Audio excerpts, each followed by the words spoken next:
ఏడికి పోలేకపోతున్నావు? యాదగిరిగుట్టకు. ఎందుకు యాదగిరిగుట్టకి ఎందుకు? యాదగిరిగుట్టనే తీసుకుంటా నేను, ఇక్కడ తీసుకోను అని చెప్పి మొక్కుంది. అవునా, మొక్కుందా ఏంది? సరేలే, నేను యాదగిరిగుట్ట తీసుకుపోయి నీ మొక్కు తీర్చుకొని వస్తా, సరేనా? మరి మొత్తం మీద పెంటయ్య సంగారెడ్డి అనే విలేజ్ అయితే చెప్పిండు.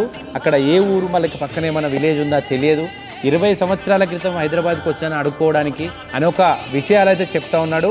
అక్కడ ఉన్న వాళ్ళు కూడా ఇప్పుడు ఏదైతే సంతోష్ నగర్ ప్రాంతంలో తిరిగేటప్పుడు చాలామంది కొట్టి డబ్బులు గుంజుకొని నానా రకాలుగా ఆయన ఇబ్బంది పెట్టిందని చెప్పి మమ్మల్ని చూసినప్పుడు కూడా అదే బాధపడుతూ ఉన్నాడు. ఆయన నా దగ్గర డబ్బులు లేవురా బాబు, నేను ఇవ్వలేనని చెప్పి ఆయన మాతో మొత్తుకుంటున్నాడు. ఎంతో రిస్క్ చేసి తీసుకొచ్చినాము.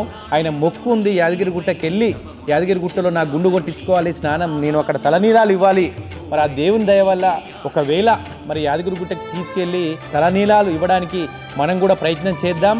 దేవస్థానం వాళ్ళతో మాట్లాడి ఈ యొక్క వీడియో యాదాద్రి దేవస్థానం చేరితే కనుక మాకు పర్మిషన్ ఇచ్చి మరి ఈయనకు దయచేసి ఆ తలనీలాలు అక్కడ ఇవ్వడానికి పర్మిషన్ ఇస్తే నేనే స్వయంగా తీసుకొని వచ్చి ఆయన తలనీలాలు అక్కడ మొక్కు తీపించడానికి నేను సిద్ధంగా ఉన్నాను. కాబట్టి సో దయచేసి ఈ యొక్క వీడియో యాదాద్రి మరి దేవస్థానం వారికి చేరేంత వరకు కూడా ప్రతి ఒక్కరు షేర్ చేస్తారని తెలియజేసుకుంటూ, సో ఈయనకి మాత్రం మనం తీసుకొచ్చి ఆశ్రమంలో పెట్టాము.